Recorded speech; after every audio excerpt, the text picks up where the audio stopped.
Magnus Carlsen is known for being probably the best endgame chess player in history, and he was certainly influenced by a Cuban player called Raul Capablanca. And this is going to be very clear after we see this game, which was played in 1921 between the world champions Emanuel Lasker and Raul Capablanca. We have a queen's pawn game here, and the queen's gambit. It was declined by Raul Capablanca. Knight c3, knight f6, developing, bishop to g5, pinning the knight. Bishop e7 and pinning and developing. e3 was played and then castling, just putting the king into safety. Knight f3, knight bd7, just developing moves, now supporting this rupture, pawn rupture on c5. Queen c2 was played, c5 immediately attacking the center. And after rook to d1, you don't want your queen in the same column as the rook, so queen a5 was played, now pinning the knight. And bishop d3. Emanuel Lasker needs to castle, he wants to unpin the knight, he develops another piece, and then we have h6, just questioning the bishop. Bishop is attacked, bishop h4 was played, and now black isolates the queen's pawn. Now black isolates the pawn by playing pawn takes, and then pawn takes again, and this is an isolated pawn. Is it bad? Is it good? Well, it's not easy to answer that in chess, but it's not really a bad thing. Actually, this grabs some space and gives outpost for other pieces, so it's actually good. You just have to deal with it so it doesn't become a weakness. Knight to b6 was played, attacking the bishop, so bishop to b3, and now bishop to d7, and finally Lasker castles kingside, so he puts his king into safety, and well, it seems that white is well developed here. Black has a loose piece here, you don't want to leave your pieces not undefended, so this is kind of dangerous. And the queen has not much mobility on this diagonal, maybe has good mobility on the horizontal line, but okay, let's see how this go on. Rook from 8 to c8, now putting pressure on the c column, this is very annoying. Knight e5 was played, and here Raul Capablanca, which is little back in development, goes for this idea with exchanging some pieces, starting with bishop to b5, offering of course you cannot capture the bishop, and now the rook is attacked, and rook from f to e1, but now knight b to d5. You know, now this leads to a series of exchanges which favors black, because you know, when you are more restricted in development, you want to exchange the more pieces you can. So bishop takes was played, now knight takes, now bishops are facing each other, so they come out of the board, bishop takes, and knight to b3, just attacking the bishop, and now Raul Capablanca has to make a decision. Is he going to retreat the bishop still in this diagonal and allow knight d7, knight c5 ideas, or Raul Capablanca will go with bishop c6? Well, he actually chose that, not allowing knight d7, and now we have knight takes, and after pawn takes, rook to e5, attacking the queen. Now queen goes to b6, and then queen goes back to c2. And what we can see here is that most of the times that white has an isolated pawn on the d file, you want to you know, at a certain moment exchange this pawn, but nowadays it's not possible anymore.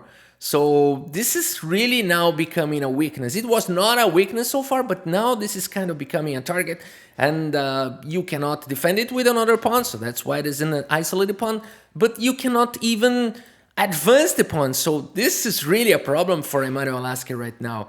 That's why Raul Capablanca started to put a lot of pressure now with rook f to d8, and after knight defense, Emanuel Lasker made a mistake probably here. He's just trying to be solid, but maybe he could try a counter-attack here on the queen side, and after, you know, the queen goes back, rook to c5, and Raul Capablanca himself later told that this could be better for Emanuel Lasker, you know, countering on the queen side. But here, Lasker plays very defensively, and now Raul Capablanca starts to, you know, put pressure on the central pawn, and, you know, rook takes, and now pawn takes, and now you don't have this direct attack on the pawn anymore, but it's still a target. And now the queen is attacked, so queens just steps sideways, and now knight f5 keeps putting pressure on the central pawn.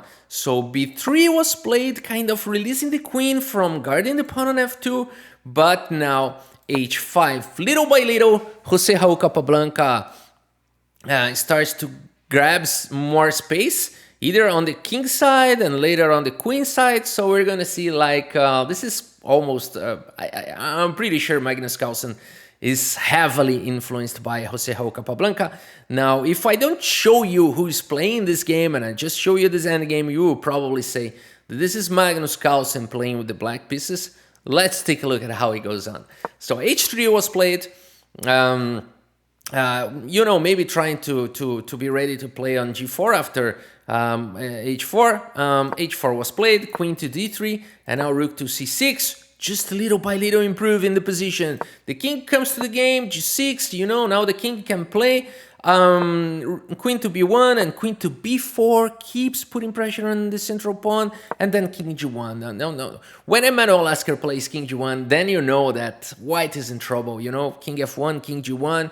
He's just he made a fortress, and he's waiting to see if Jose Raul Capablanca can break this fortress. So that's now Capablanca continues with a4, a5. Now with the idea of a4. Now queen b2, a4 was played. And one pawn attacking two, very nice minority attack. Queen goes to d2, offering the exchange of the queens, and just like Magnus Carlsen would do, we do have the exchange of the queens. So this is pretty similar. When Magnus Carlsen exchanges his queens in the endgame, we know that it can take 100 moves, but he's going to win. And it doesn't matter if Stockfish is saying the position is equal, is evaluating like 0 position. We know that Magnus Carlsen is going to play 100 moves, perfect moves, and he's going to win. So pawn takes, and now white has 2 targets here that black is going to go after. So rook to b6, just putting pressure now on this pawn, and now rook to d3. Now this rook is almost overloaded. Rook to a6, now preparing to put the rook on the 7th rank. g4, now we have pawn takes, and rook a2. Now the knight is attacked, and rook to c2. Now again, the pieces are kind of overloading, trying to defend everything, and now this is almost ruining a part, because black is already threatening to capture here and then capture the knight and just attack everything. So Lasker goes for a defense idea. Knight to d1, not allowing knight takes d4, and now knight e7, routing the knight to the other side of the board. Knight e3 was played, rook to c1 check, allowing the king to come, but now knight to c6, putting pressure again on the pawn. Knight to d1 was played, and now rook to b1, and now this is clearly the current target. And there's no way you can defend this pawn, because now the knight is routing to a5, and you cannot push the pawn, and the knight can do nothing regarding this. So it's simply over.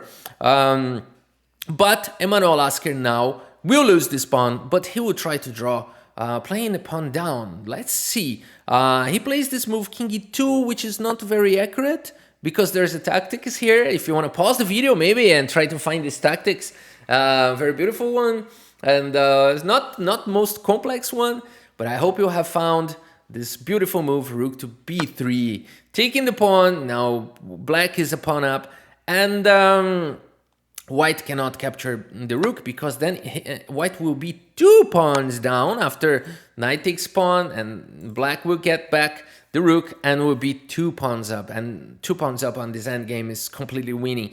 So that's why king e3 was played. I mean, of course this was probably a little mistake, but even though white has played king to e1, knight is going after the pawn, and this pawn is going to, you know, this pawn is going to be lost anyway. But maybe this is the best way to play against this position. Chances are black will win. I don't know if maybe computer against computer. It's not very clear if computer would be able to win with the black pieces, but human against human, it can take 100 moves, but black still have chances to win. So this was a small mistake, but now Emanuel Lasker protects his pawn, and he's trying to draw this game. Can he? Let's see the technique of Capablanca now. Now, this is like watching Magnus Carlsen playing his game, you know. He routes the knight to the other side of the board.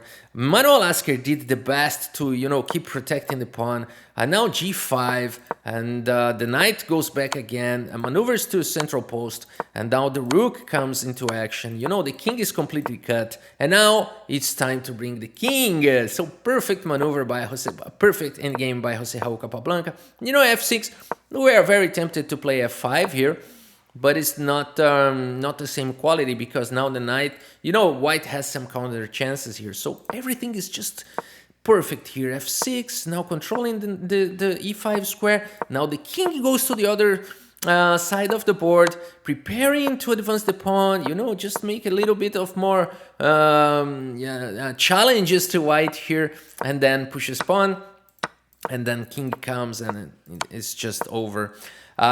Perfect game from Raul Capablanca against Emanuel Lasker, and yes, it seems almost that we are watching a Magnus Carlsen game, endgame, and we do have a report from chess.com here, so we can see the accuracy of those players. Let me check if we do have the report here, but I think we can bring it on right on the screen so we can see what's going on. Yeah, so here we go.